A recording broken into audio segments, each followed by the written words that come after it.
আসসালামু আলাইকুম। আমরা সচরাচর না বুঝে যে ভুলটা করে থাকি, আমাদের বন্ধু বান্ধবের মধ্যে দেখবেন অনেকেই আমরা অনেক নামে ডাকি। যেমন যে একটু মোটা তাকে বলি মোটো, বা এরকম যে চিকন তাকে মানে এরকম একটা নাম বলা হয়। আমি মানে যেহেতু এগুলো বলি না, চেষ্টা করি না বলতে, সেহেতু এত, বা যে কালো তাকে বলা হয় কাইল্লা, বা এরকম আমরা ডাকি। হয়তো যেহেতু আমার বন্ধু বলে আমি তাকে এরকম বলার জন্য সে মন খারাপ করেন না, বা করলেও বুঝতে দেন না। কিন্তু এই বলাতে আপনি কত বড় ক্ষতির সম্মুখীন হচ্ছেন সেটা কি আপনি জানেন?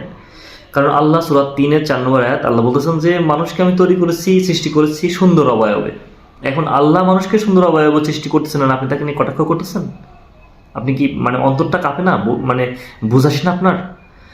এখন আপনি আপনার বন্ধু হোক আর যে হোক, হয়তো আপনি তাকে বলতেছেন, এখন সে হেসে উড়াই দিচ্ছে, কিন্তু হয়তো সে মনের ক্ষণে কোনো এক সময় কষ্ট পায়, বা কষ্ট না পাইলেও আপনি একটা জিনিস আপনাকে বোঝাই।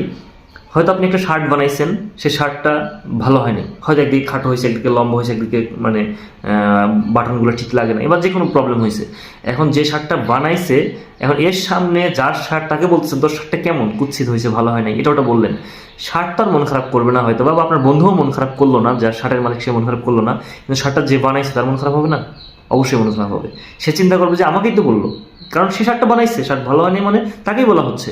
তো আপনি যে মানুষকে বলতেছেন যে তুই মুটো বা তুই এটা ওটা, মানে রাগ করে বলেন বা ভালোবেসে বলেন বা বন্ধুর সাথে ফাজলামো করে বলেন, যেভাবেই বলেন, হয়তো আপনি বলবেন না আমি বলি আমার বন্ধু খুশি হয়, কষ্ট পায় না।